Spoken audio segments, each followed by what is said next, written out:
Hey guys, for the final, I would like to share with you my walk-around cup and ball routine. This is the routine. I worked a number of years at the spaghetti factory. My good friend Ray Anderson was generous enough to give me the restaurant to work at, and it sharpened my chops greatly. And this was the routine I did.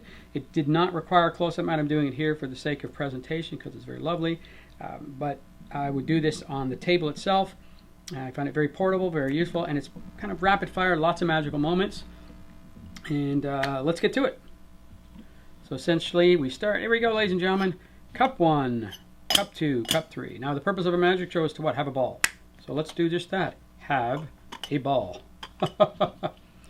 Now, tap that, not a lot happens. If I take that one, stuff it underneath, a little more interesting. Tap that, nothing happens. So the important part is 1, 2, 3, and guess what?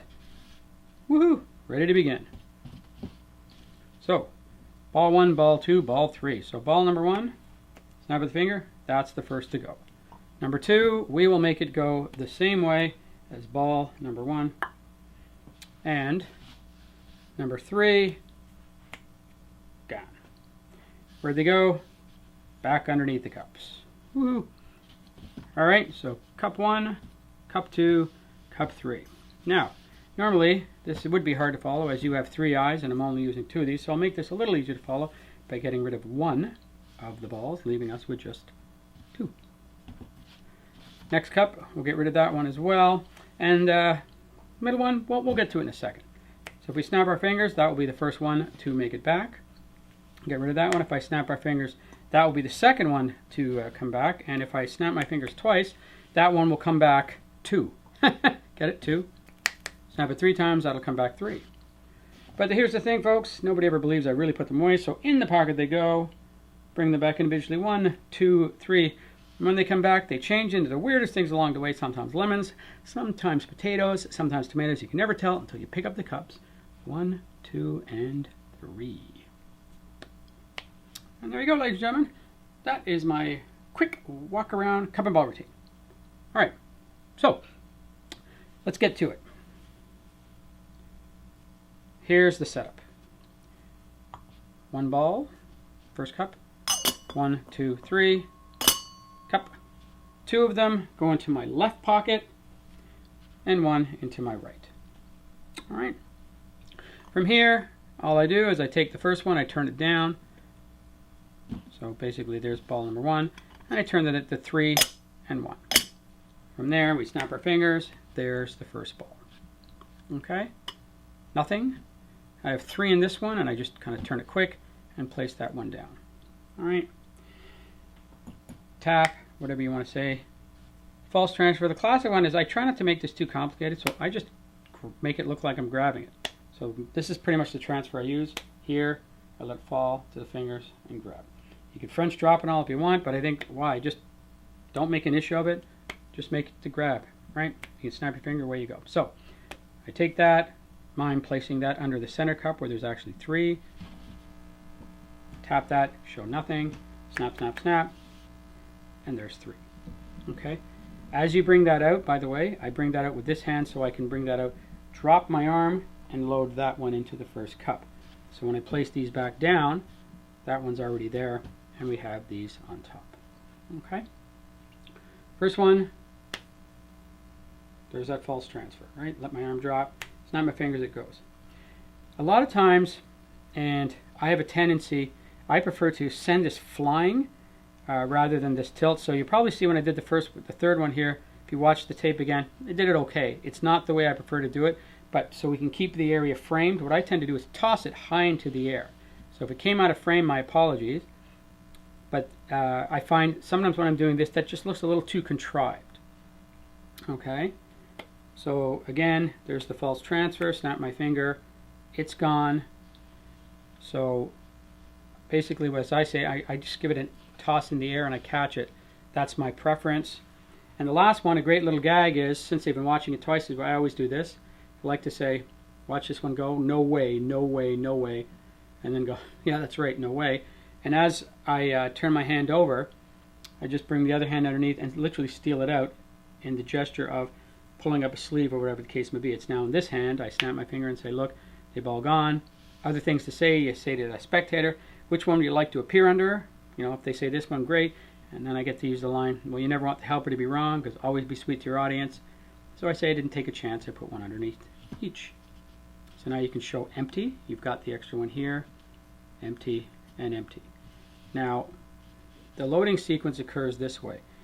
I lift up that one so you look there first, and I say it's hard to follow because I'm using you've got 3 eyes and I'm only using 2 cups for those who catch that. So I pick that one up and I simply show it as I pick that one up, and as I pick this and take it away, this one loads underneath the cup.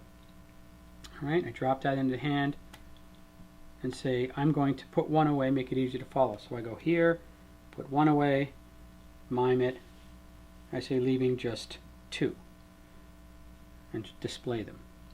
Depending on if you have a close-up mat, since I've got one, I took advantage of it and I spun the cup to load the next one in. If I didn't, I would have done this. The next one, and I just load that one in at the same time, toss it to the hand, take that, again that false transfer.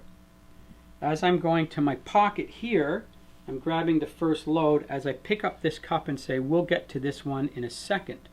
And at that point I load that one in, cover it up. Situation check, 1, 2, 1. So 1, 2, 1. Alright?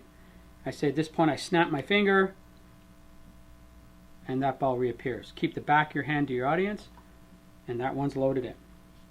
Take that one. As I'm placing it into my pocket to get the next load, I snap my finger to show that one. And again, back of the hand to the audience, show that one. Into the other hand, false transfer. I say if I snap twice, now I'm grabbing that extra one, drop my arm to the side, I say that one comes back 2.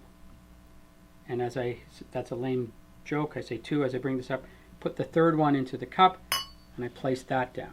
And I say if I snap it 3 times, 1, 2, 3, all 3, all attention will be there as I load the final vegetable. Grab all 3, so now the trick is technically over. I place them all into my pocket, and I say look, they come back, da, da, da, da, and there's your reveal. Now, if you want to add a couple of little extras, so that's the routine proper when I do it at the restaurant because it's very rapid fire. But if I have a group that's enjoying or really into it, I do slow this down a little and add a couple other little pieces, and I'll show you one that can be incorporated into it. So we'll put these back. So we've done the appearance, you know, so we're basically in this situation here. You know, I've gone, hey, gone, you know, bang, that's the first one. Next one, right, bang. And now, unfortunately I have to do the hand-to-hand because I don't have a wand, which is another preference. I could go into that, but the routine is quite useful as it is. So here's where I'm going, the thing I wanted to share with you. At this point, I showed you these, right? And what I wanted to do at this point, if you recall the last time I covered them up, you know, I lifted them up and went into that loading sequence. Instead, you can do this as well if you want, which is a lot of fun, is basically saying, okay, we're going to put them underneath the cups. I go ball number 1 under cup number 1, ball number 2 under cup number 2, and ball number 3 under cup number 3. And if I give them a snap, grab them visibly, place them in the center, tap, you'll see that's gone, they've all reappeared in the center. And that's a lovely little sequence. So, just if you wanted to add to that, so how that looks is basically a classic palm, this one, and so I'll do it this way, so the audience is there, so you see what my hand is actually doing. So as I reach to place it under, I simply roll it back into my hand and just put my fingers underneath. Okay? So when I do that from the front, I roll them into my hand, place the fingers underneath, and I just drop my hand for a second. The reason I drop it is so the hands can be, the fingers look a little more natural. So I pause for a sec, so I say that's number 1. Under number 2, I take the 2 that I've got plus that one, and I push them all underneath at the same time. So my hands are clean, and then the last one I do what I did at the first, which is I roll it back like this and put it underneath like that. So in other words, I go here like that, and at that point I've stolen that one out. So situation is I have nothing here, and I have 3 here. So that's a neat little way to have them all join back together. So the ending again, the sequence, fairly rapid fire. Here, first one, right? Pretend to place that into your pocket. You say leaving you with 2. I'll get rid of the second one.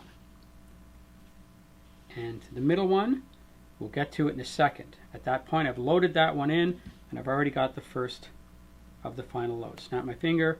First one comes into view. Take, as I'm placing it in the pocket, I snap my finger, so all attention will be there. They're looking there. My right hand has the next one. I place that in, show that. So at this point, we've already got 2 loaded. Put it into the other hand. Take nothing into the pocket, steal the final one. They see 2. You just covered out the third, snap. There's 3. You've placed the final one in. Cover that up, and at that point, the trick is complete. So there you have it, my friends. That is my walk around cup and ball routine. Folks, I hope you enjoyed the whole lecture. If you have any questions or anything somewhere along the lines, I hope we get the pleasure of meeting. I love magic. I love sharing it. I love everything about it. It's a wonderful thing. And remember, always be grateful that you can do it to share with people. If people are inviting you into their homes, be grateful for that. Always be kind with your magic. Always, always, always. Or as I always say, love magic, love your audience, and get your audience to love magic as much as you do. I hope to meet you one day. Be safe, take care. It's been a pleasure.